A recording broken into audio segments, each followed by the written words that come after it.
Au réalisme et aux accomplissements de ce fameux système, on peut déjà connaître les capacités personnelles des exécutants qu'il a formés. Et en effet, ceux-ci se trompent sur tout et ne peuvent que déraisonner sur des mensonges. Ce sont des salariés pauvres qui se croient des propriétaires, des ignorants mystifiés qui se croient instruits et des morts qui croient voter. Comme le mode de production les a durement traités, de progrès en promotion, ils ont perdu le peu qu'ils avaient et gagné ce dont personne ne voulait. Ils collectionnent les misères et les humiliations de tous les systèmes d'exploitation du passé. Ils n'en ignorent que la révolte. Ils ressemblent beaucoup aux esclaves, parce qu'ils sont parqués en masse et à l'étroit dans de mauvaises bâtisses malsaines et lugubres. Mal nourris d'une alimentation polluée et sans goût, mal soignés dans leurs maladies toujours renouvelées, continuellement et mesquinement surveillés, entretenus dans l'analphabétisme modernisé et les superstitions spectaculaires qui correspondent aux intérêts de leurs maîtres.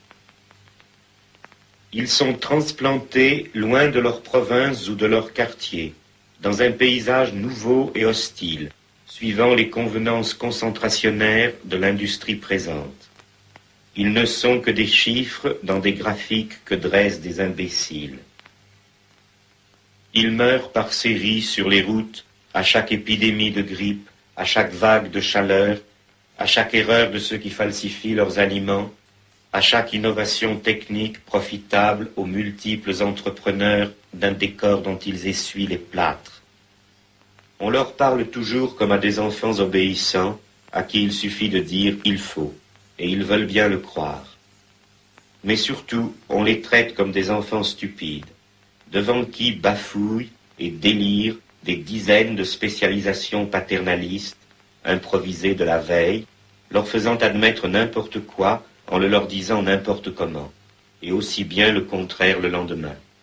Séparés entre eux par la perte générale de tout langage adéquat aux faits, perte qui leur interdit le moindre dialogue, séparés par leur incessante concurrence, toujours pressés par le fouet, dans la consommation ostentatoire du néant, et donc séparés par l'envie la moins fondée et la moins capable de trouver quelque satisfaction, ils sont même séparés de leurs propres enfants, naguère encore la seule propriété de ceux qui n'ont rien.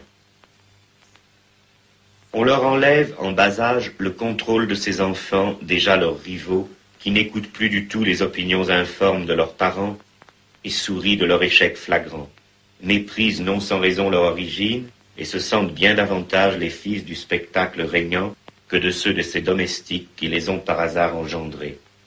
Ils se rêvent les métis de ces nègres-là. Derrière la façade du ravissement simulé, dans ces couples comme entre eux et leur progéniture, on n'échange que des regards de haine. Regards de